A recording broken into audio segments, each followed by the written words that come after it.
उद्गलित दर्भ कवला मृग्यः परित्यक्त नर्तना मयूरा। उद्गलित दर्भ कवला मृग्यः परित्यक्त नर्तना मयूरा। अपसृत पांडुपात्रा मुच्यंत सुडीवलता। तो अब यह पूरा श्लोक का देखा जाए तो यह बता रहे हैं, यहाँ पे प्रियंवदा का कथन है।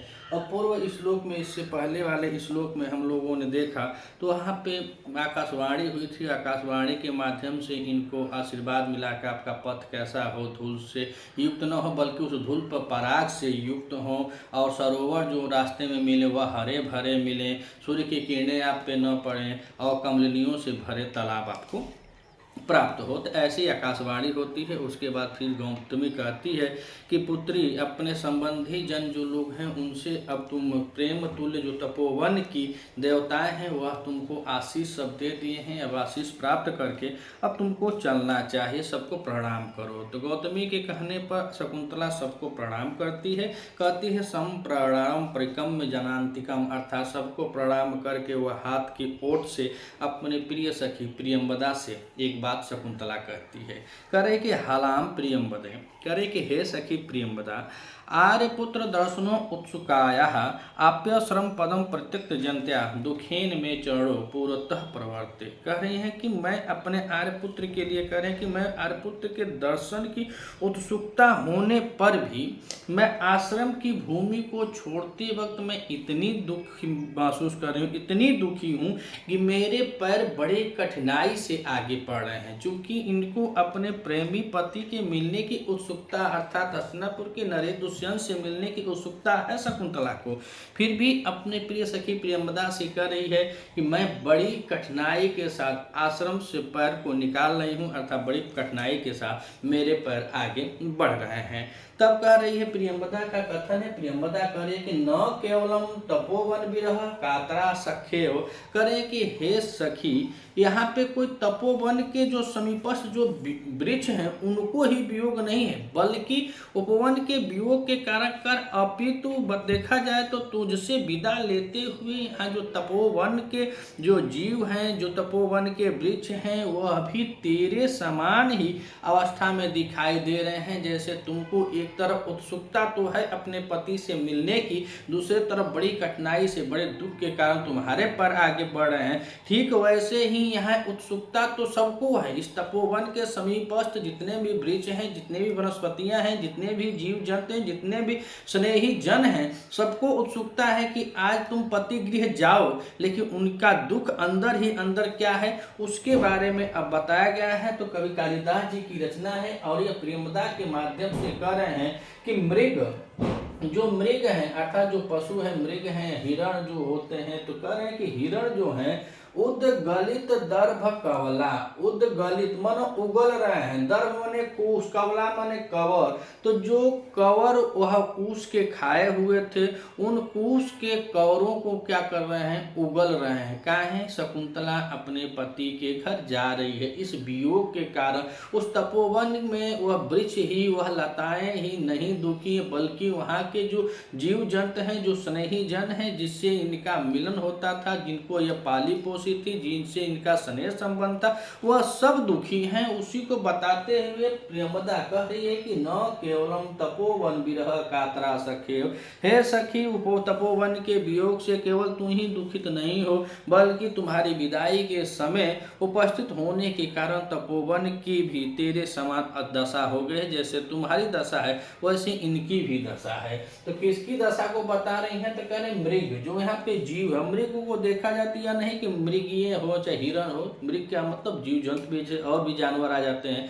तो मगर यहाँ पे देखा तो मृग उनको पाली थी, इससे ले लेते हैं। तो मृग, जो मृग हैं वह क्या कर रहे हैं, उद्गलित दर्भ कवला, अर्थात उन्होंने अपने जो कूस के कवर खाए हुए थे उसको उगल रहे हैं, उसको निकाल रहे हैं, अच्छा उसको उगल दिए हैं। और कह रहे हैं कि परित्यक्त नर्तना मयूरा, और जो मयूर हैं, जो मोर हैं, वह क्या किए हैं, तो कह रहे हैं कि उन्होंने अपना नाचना छोड़ दिया है। जो हिरण हैं, जो मृगियां हैं, उन्होंने जो कवर खाया था कुश का उसको उगल दिए हैं, और जो मोर हैं वह भी नाचना छोड़ दिए हैं।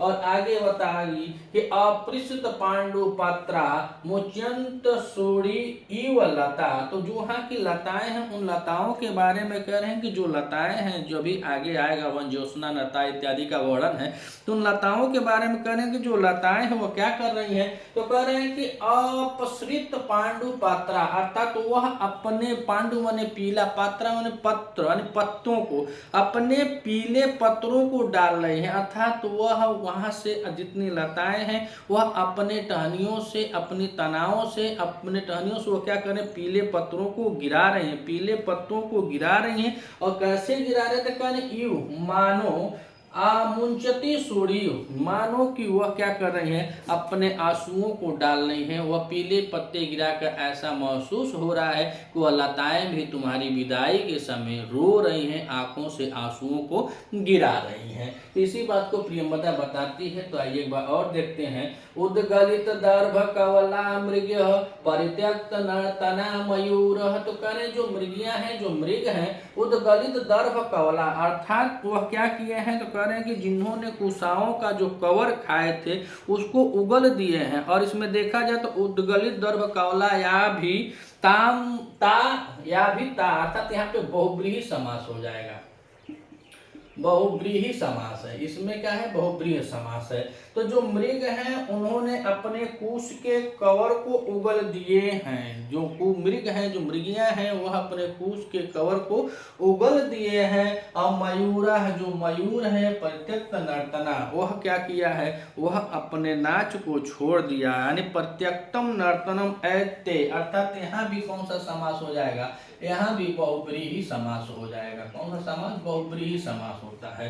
तो उद्गलित दर्भ कवला में भी बहुब्रीहि समास है, और प्रत्यक्त नर्तना में मयूरा, अर्थात जो मयूर है उन्होंने क्या किया है, वह अपना नाच त्याग दिए हैं, जो कि खुशी होकर के बेचारे बड़े सुंदर नृत्य करते हैं, हमारे राष्ट्रीय पंछी हैं, फिर भी यह इतना विह्वल है, इतना वियोग में है, इतना दुख में है कि मयूरा प्रत्यक्त नर्तना, मयूर जो है उन्होंने नाचना छोड़ दिया है। फिर कह रहे हैं कि लता, जो लताएं हैं जिनको यह पाली पोसी थी, इसके पूर्व बताए कण्व ऋषि ने बताया कि पातुम न पिस्तन, जो पहले अपना जल नहीं पीती थी, पहले तुम लोगों को जल पिला लेती थी, तुमको सींच लेती थी, तब वह जाकर के स्वयं जल को ग्रहण करती थी, और इतना अलंकृत के प्रेमी होने पर भी तुम्हारे कोई पल्लों को वह नहीं तोड़ती थी। ऐसी शकुंतला पतिगृह को जा रही है।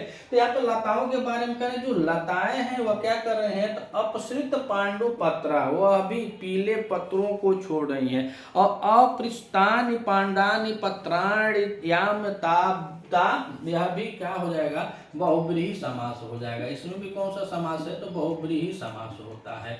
तो उद्गलित दर्भा में बहुब्रीहि समास है, प्रत्यक्त नर्तना में बहुब्रीहि समास है, और अश्रित पांडु पत्रा में भी बहुब्रीहि समास है, कि जिसने अपने कवर को उगल दिए हो, जिसने अपने नाच को त्याग दिया है, और जो अपने पीले पत्तों को गिरा रहे हैं। और कैसे गिरा रहे हैं, तो कह रहे हैं यू, और यू देखें तो यहाँ पे उत्प्रेक्षा अलंकार हो जाएगा। अलंकार की बात करें तो उत्प्रेक्षा अलंकार हो जाएगा, कि मानो हो जाएगा, मानो कि मुंचता सूड़ी, अर्थात तो वह पीले पत्तों को डाल करके मानो को अपने अश्रुओं को गिरा रही है, अपने आंसुओं को गिरा रही है, वह रो रही है। इसलिए कहने कि लता अश्रित पांडु पत्रा, अपसृत पांडु पत्रा, अर्थात जो लताएं हैं वह अपने पीले पत्रों को गिरा करके यू माने मानो कि मुंचती सूड़ी, अर्थात तो वह अपने आंखों के आंसुओं को गिरा रही है। किसके वियोग में, तो तुम्हारे वियोग में। यह कौन बता रहा है, तो प्रियंवदा शकुंतला से कह रही है। यहाँ पे देखा जाए तो यहाँ पे मृगी है, मयूर है, और लताओं के भारतत्व आदि के आरोप के कारण अलंकार की बात किया जाए तो यहाँ समासोक्ति अलंकार होता है। कौन सा अलंकार होता है, समासोक्ति अलंकार हो जाता है।